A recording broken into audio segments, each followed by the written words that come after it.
Hello class. Here's the sequence of the first demonstration.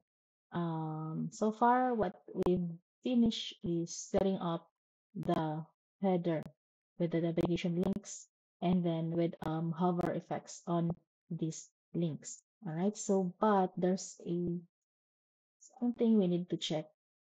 Okay. So the responsiveness of this document or of this header layout. Okay, so dito sa may gilid, ayan. Nakita niyo ba 'to nandito? So, toggle device toolbar. So, we can use this to toggle different screen devices. So, ayan.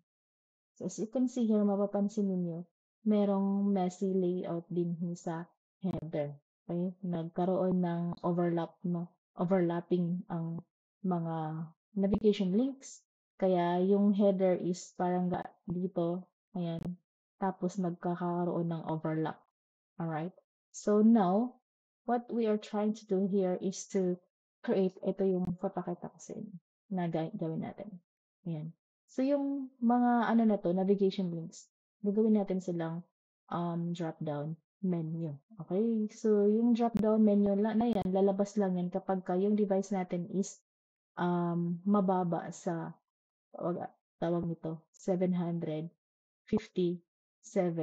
pixel or equal to 757 pixel. Ayan. As you can see here, ayan, di ba? Lumabas ulit yung mga navigation links. Ayan. Nakita niyo dito. Pag 768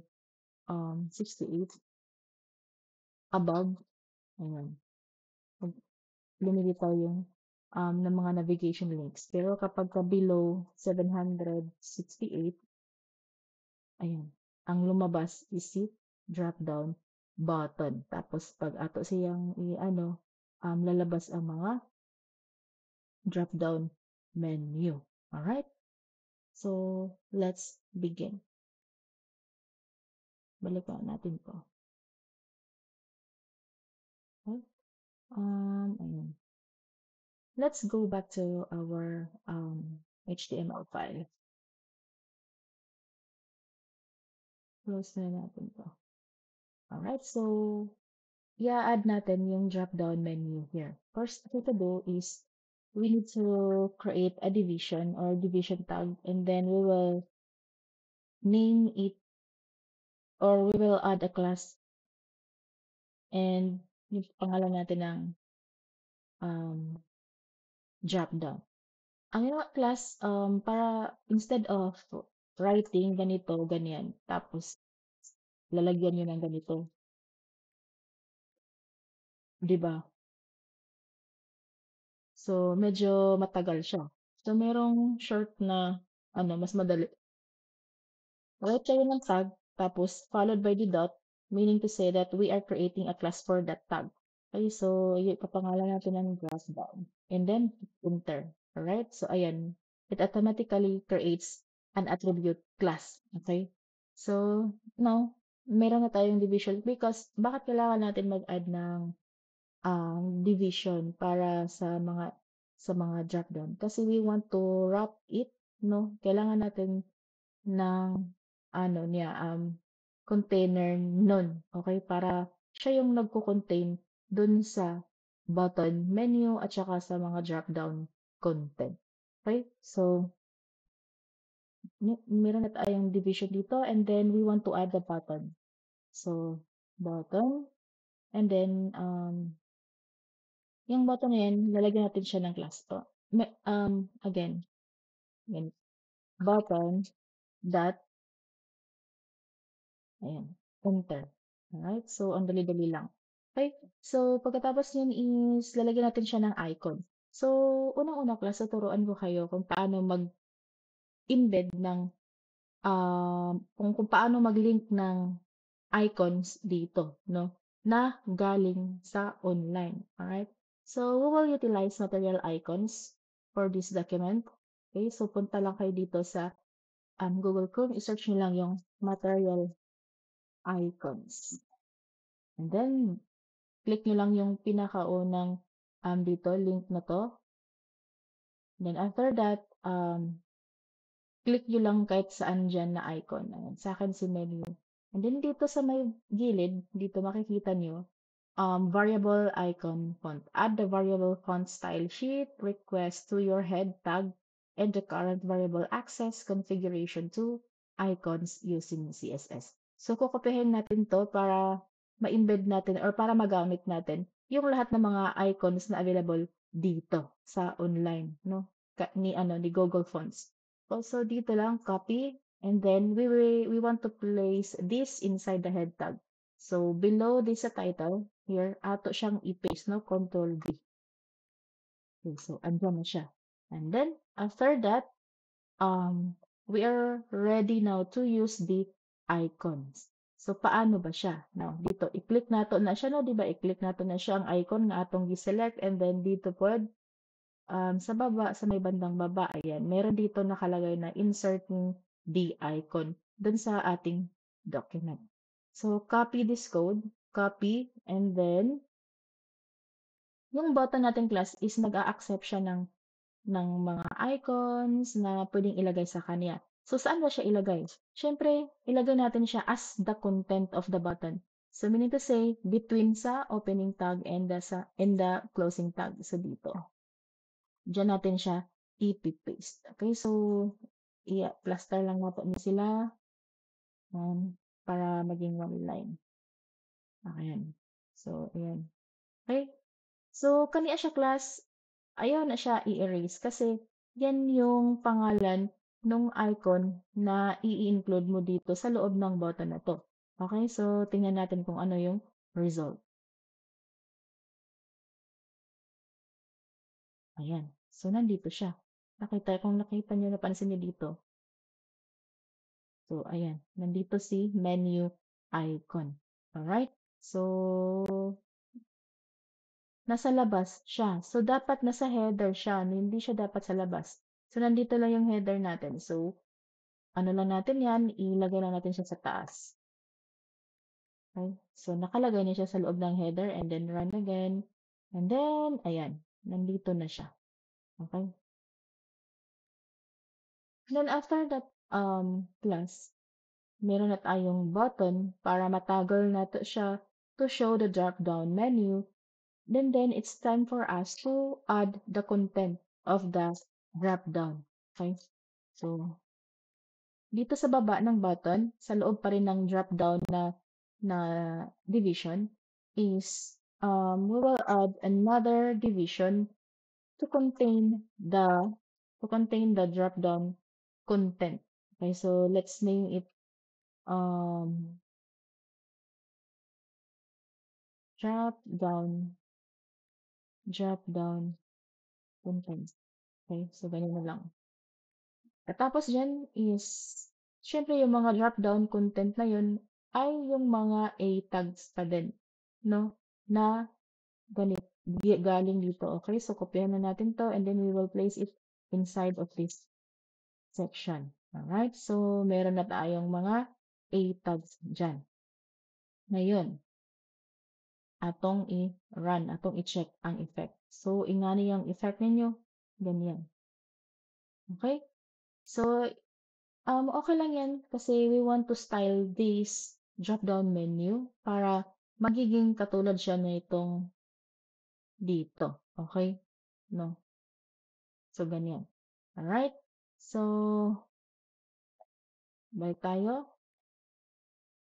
So, ang una-una natin gagawin class is, kailangan natin i-set muna yung button menu para makita natin yung kung anong itsura niya. Yung sa mga button menus. Ayan, si button menu. Kasi yung itsura niya is very plain pa lang. So, we want to style it and then go back to our style tag dito sa my head. Idugtong nyo lang yan dito. So, I want it to label na drop-down menu style. Okay? So, ayan.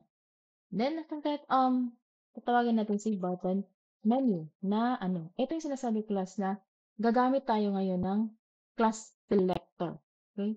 So, since with button natin is meron siyang class na button menu. Ito yung gagamitin natin to style that button. Okay?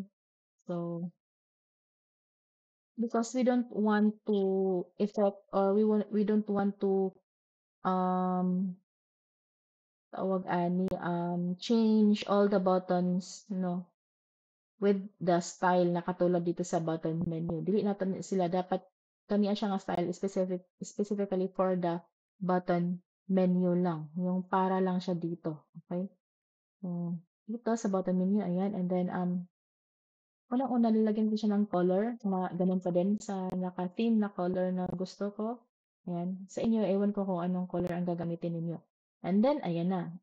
And then, next is, I want to make the cursor, yung parang pag i-hover na to, ang button na to, parang yung cursor niya, nagiging parang hand, ganun, parang katulad dito. Ayan.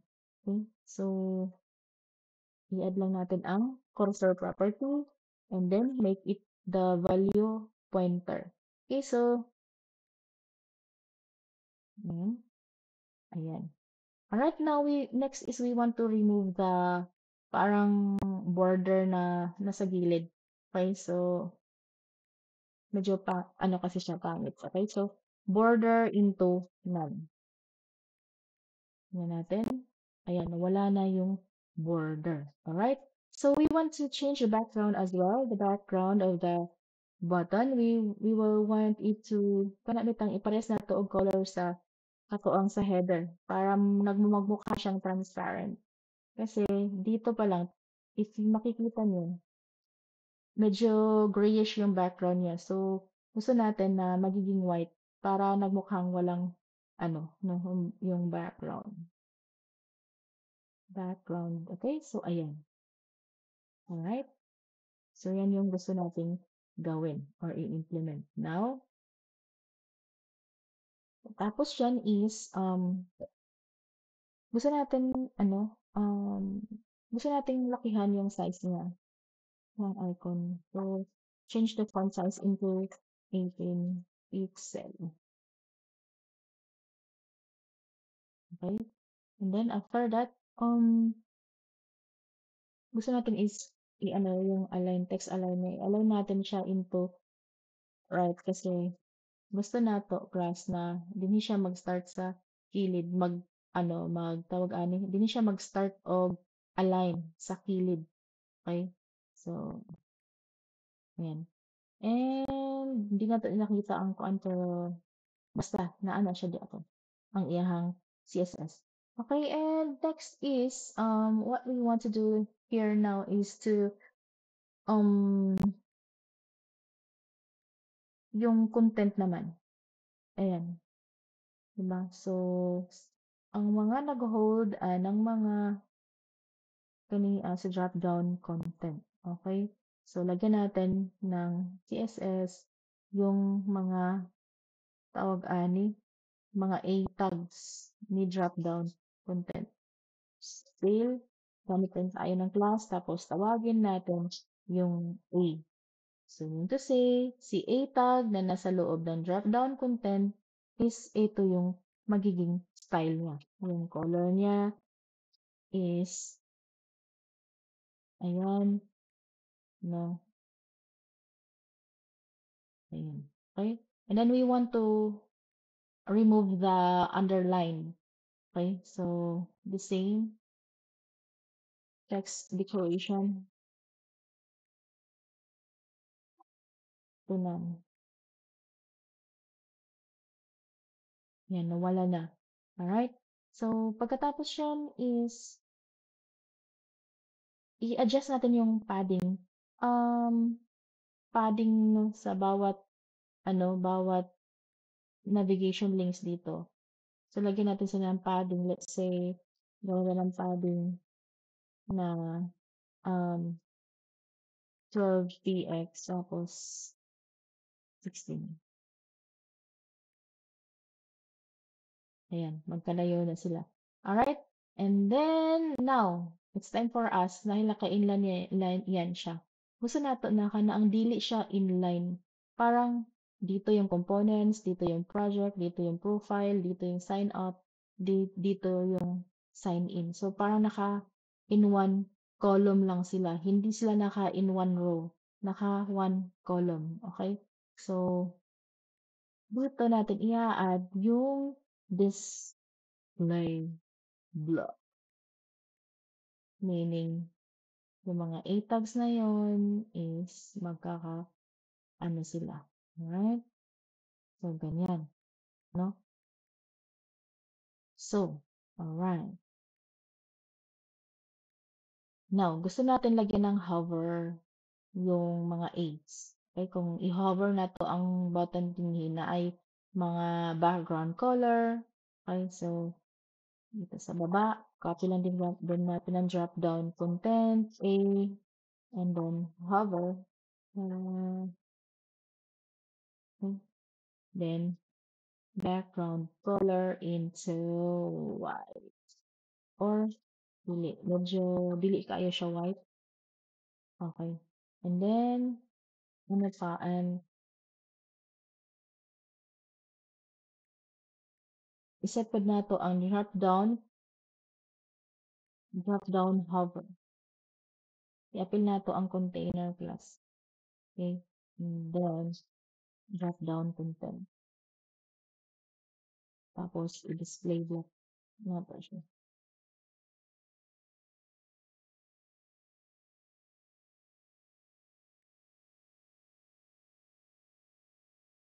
And then, next is, gagawa tayo ng drop down hover ulit. And then, para naman ito na button. That button menu. Then, background color into red.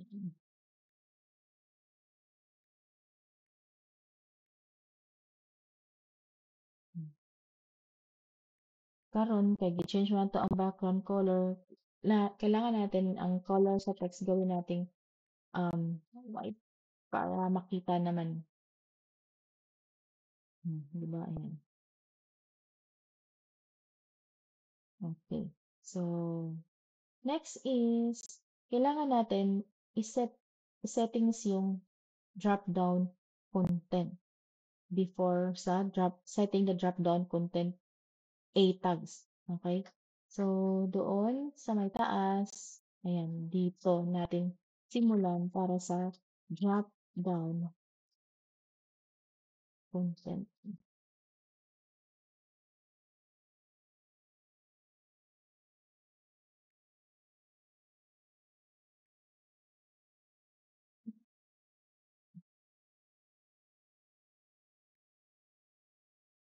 Sunod lang nato sila dali. Okay? So, unang-una, i-display nan sa mamaya na yung display nan. Ilalagay muna natin yung background color into what color is that? Ito. Ayan.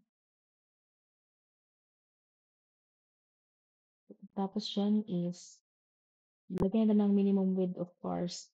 Yung minimum width is gawin natin 150 px. And then, lagyan natin ng box shadow. So, below 8px, 10px, RGBA, which is there, and yung alpha is 10 and ganyan.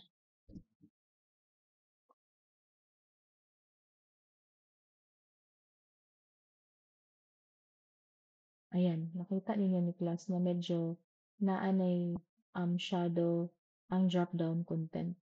Okay, so mo to siya. And then after that is we need to hide this drop down content. So, but first, kailangan natin i-adjust yung border radius ni first para makita na po ang effect.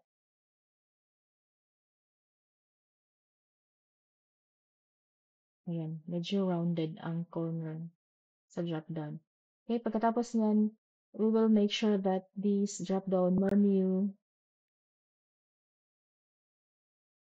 is mm, mm. And then now it's time for us to hide this drop-down content kasi nagawa na natin siya ng style. So next thing to do is we need to style the parent or the main container for this drop-down menu. Okay, see drop-down. Okay, so sa top part, let's call the drop-down and let's add a CSS here and let's put the position into relative and then um i-display inline natin sila display. And let's save. Okay, and then now, hindi pa to siya mag-i-effect yung ginawa natin sa dropdown kasi dito sa drop-down content, meron pa tayong kailangang gagawin. So, dito sa may bandang taas, lalagyan natin yan ng display na.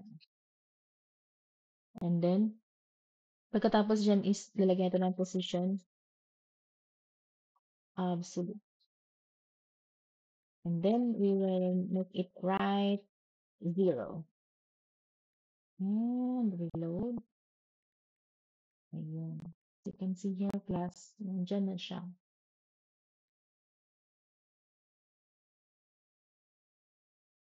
So,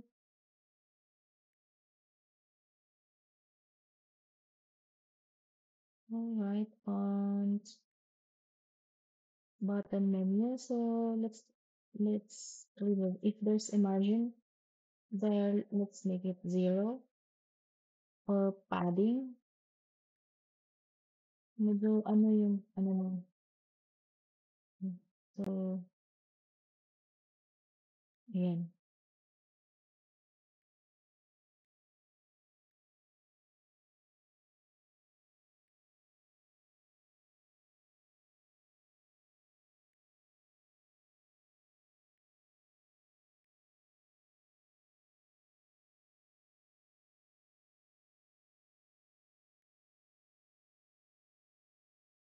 Hmm,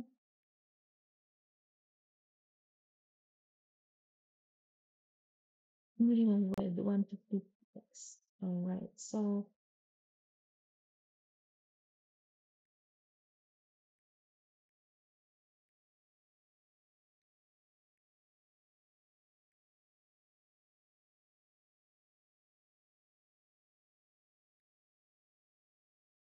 parang nasobrahan sa kuan ang drop down menu kana ang spacing ay yung mga content.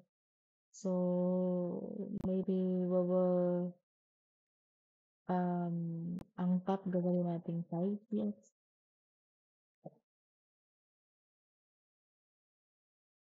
Ayan. Okay.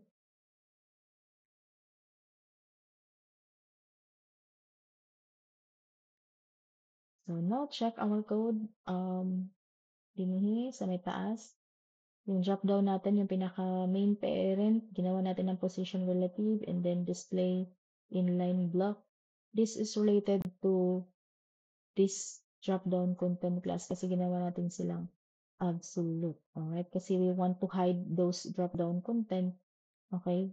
At first, no? The initial state is to hide those drop down content. Okay?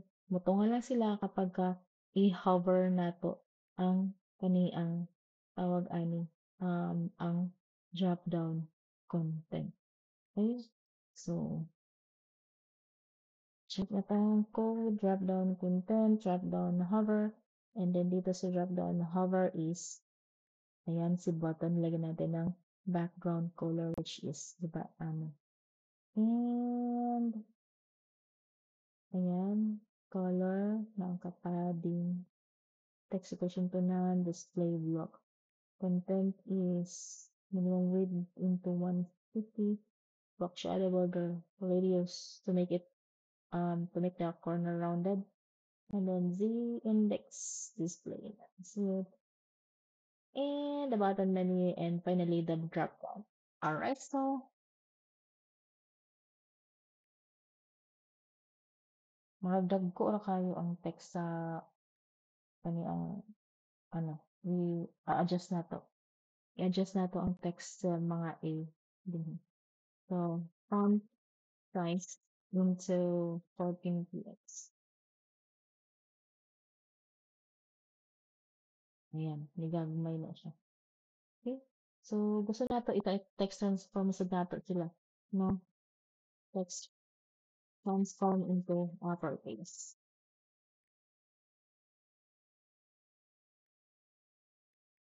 Yan. Right. Okay. We will adjust yun natin 10 px yung top and bottom. Ayan.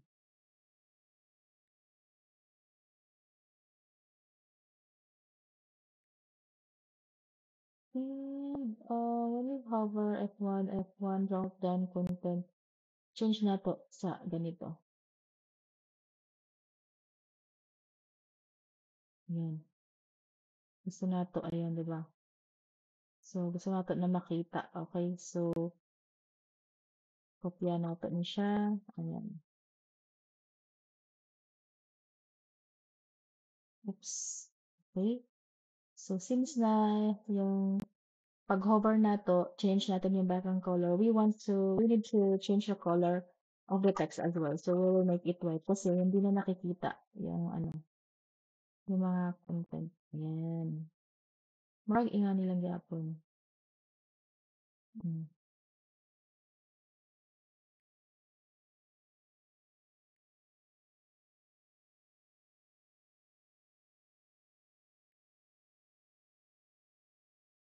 Okay. So, I guess that's all for the no, wait. I-check sa nato. Okay.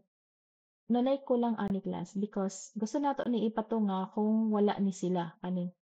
So, the goal is if the screen is smaller, naka-mobile ta, dapat wala na ning mga navigation links dinhi nga mga individual links. Tapos ang moto nga lang is kani si tawag ani drop down menu. Okay? So, unsaon man. Hmm, di ba? So, ang una na kong buhaton class is kailangan pag-abot sa i-ano sa nato. Hmm.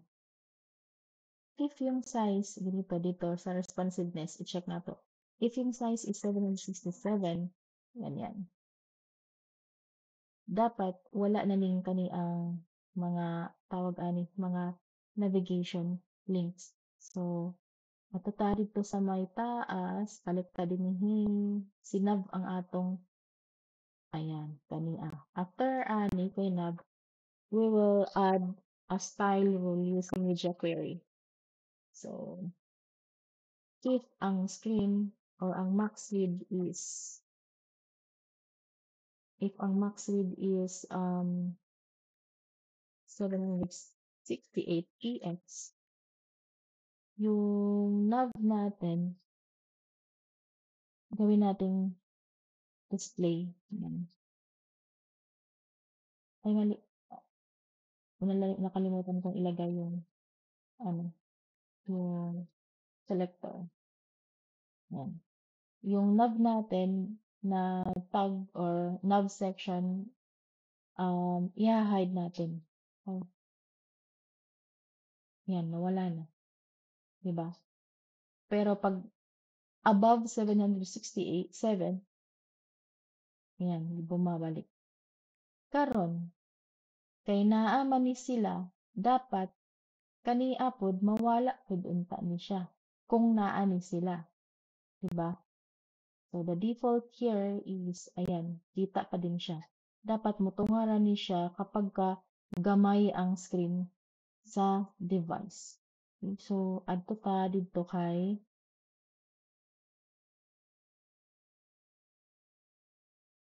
drop down. Dito kay drop down. Si drop down atong butangan og media query screen. Then ayan. So, by default, ano siya, nandiyan na siya. By default, max width.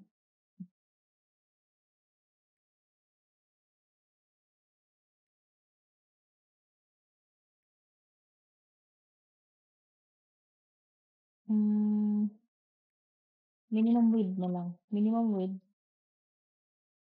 Tapos, i-hide natin si ano. Ay, mali na naman. Lagi ko nakakalimutan. Ayan.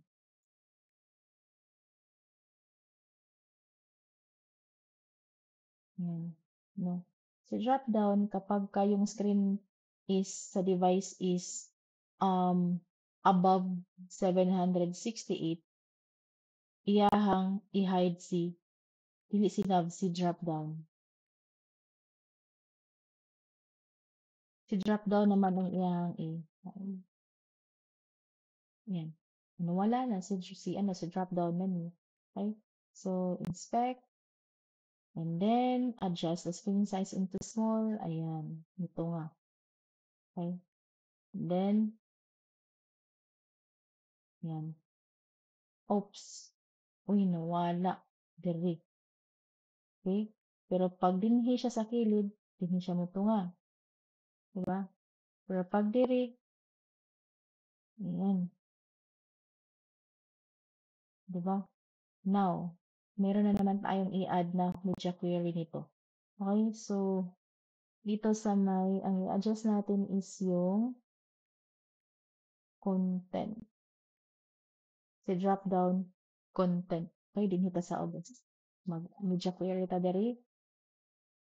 If ang screen is max width yung gamitin natin. Max width 576 pixel. Si drop down content,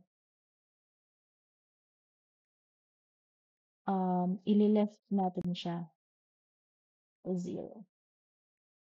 Kasi eto, eto yung default na naka-right. Kasi default siya kasi, yan, dinhi, no? Pa-right yung, yung mga drop-down contents, no? Dinhi sa right siya mag-start, padulong dito sa left.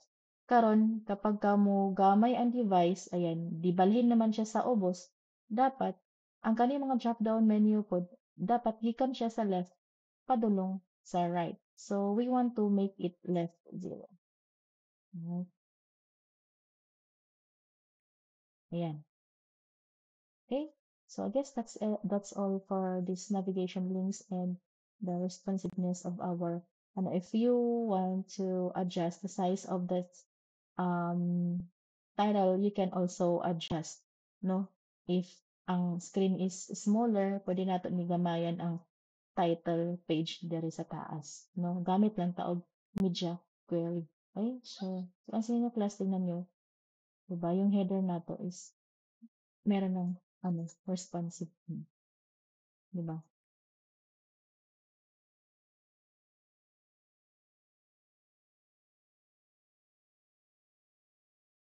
Alright, so that's all for the responsiveness of our header. I think we're done setting up our header. If you want to add icons of this button, simple lang, katulad lang yung ginawa natin kanina. Halimbawa, tawag nito, let's say profile. So we want to add icon here sa may gilid. Okay? So search nyo lang yung icon dito para sa profile. Let's say profile. Ang suggest yan siya. Kung walang profile, maybe user. User icon. So,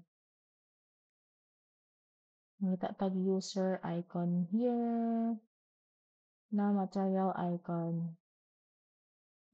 Ayan. Si person. Alright, so i-click lang natin na siya. And then we will copy ayan, dito. Copy the code and we will insert this inside of our, sa to siya nga itag, dito sa profile. So, before sa text, din to siya i-butang. Naka-text na siya. Rinhi sa after sa opening tag.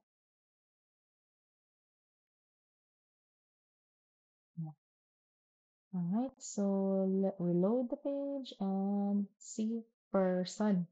Okay? So, bakit hindi nakita yung person din? It might be maybe.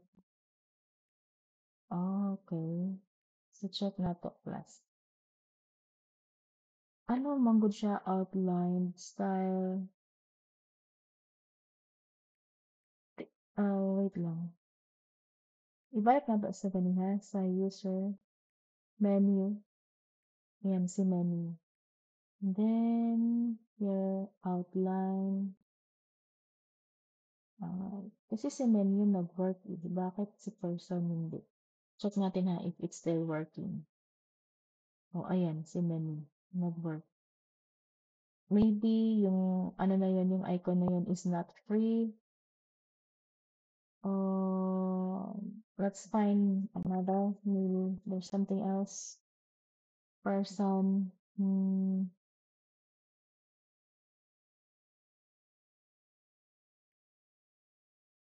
Nakakahanap rin tayo, class.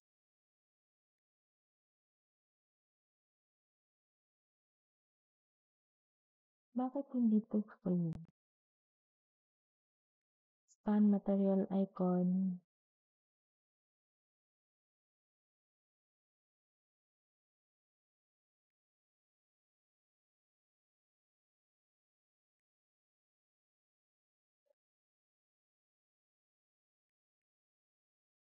Scan plus scan.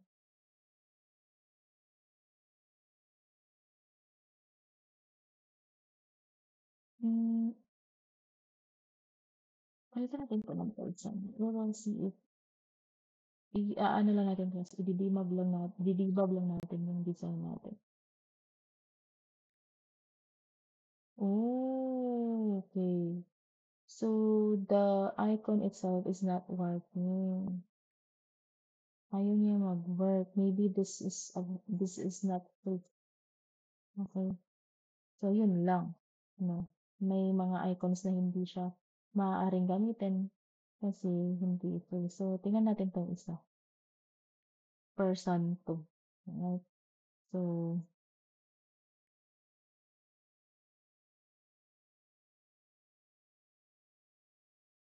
ayaw pa din.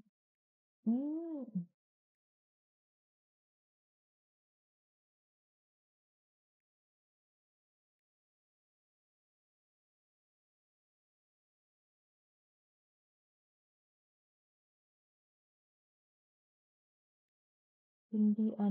Hindi free.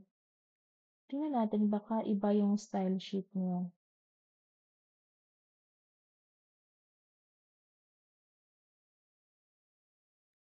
May isa pa namang option, yung font awesome.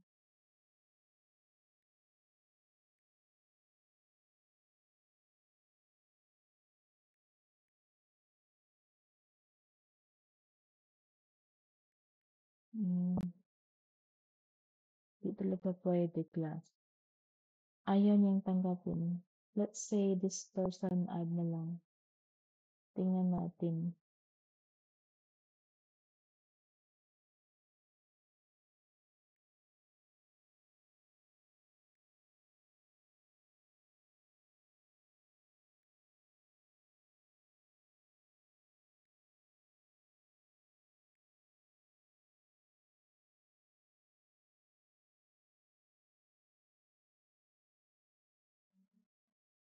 Ayaw.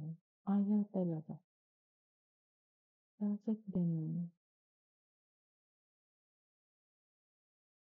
Kahit ilipat natin sa details, it's still the same. Kasi,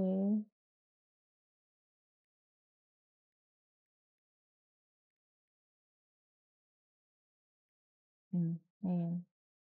So, maaari yung ano na yun, hindi siya free. Kasi nag-work naman yung menu natin. So, ganun talaga. May mga icons na hindi free. So, Meron pa akong isang option class na icon. Tuturuan ko kayo. Yung Font Awesome. Si Font Awesome, search natin yung Font Awesome. Wait, Font Awesome CDN. Okay, so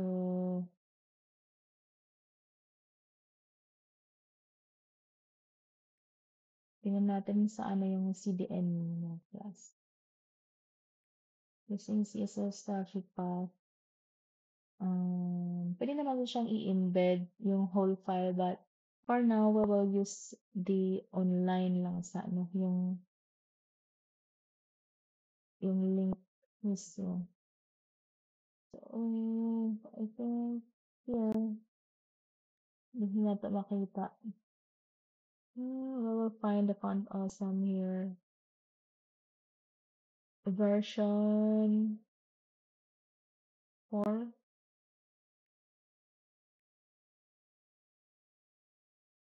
Kani ano lang. Okay, so this one. Alright, so i-include natin sila dito. Dito sa link. Ano?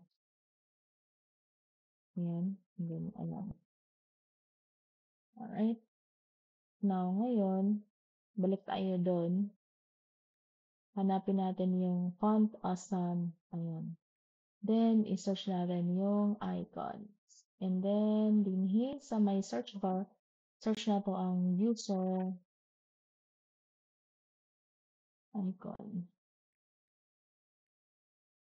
Oh, version 4 man dahil ni. Di ko ana. Nita tag font awesome na higher version. Ayan.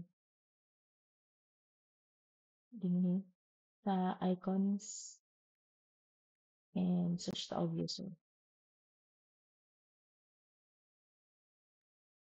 Ayan, kaniya siya. So, click lang to, then copy, and then the same thing, i-erase na nato ning span. Alright, so ayan. So, yung Font Awesome class is, ayan lang yung gagamitin ng mga class, no? If you don't know what is the icon that you want to use, i-search nyo lang. Dinhi, no? Daghan mo na ito ng menu, na ato mga maagamit karot na. Ayan, carrot. Tapos, naapagay hamburger. 'Di ba? So, maski unsa imong makita lang nga mga icons, you just need to include the link resource here no, sa head tag, yung style sheet niya, https colon, and this one. Alright? So, yan. Then, kung paano gamitin, is ayan lang, no? Naka-I na yan siya. I-include lang natin siya dito sa element, no? As the content. Alright, so run. Ayan. 'Di ba?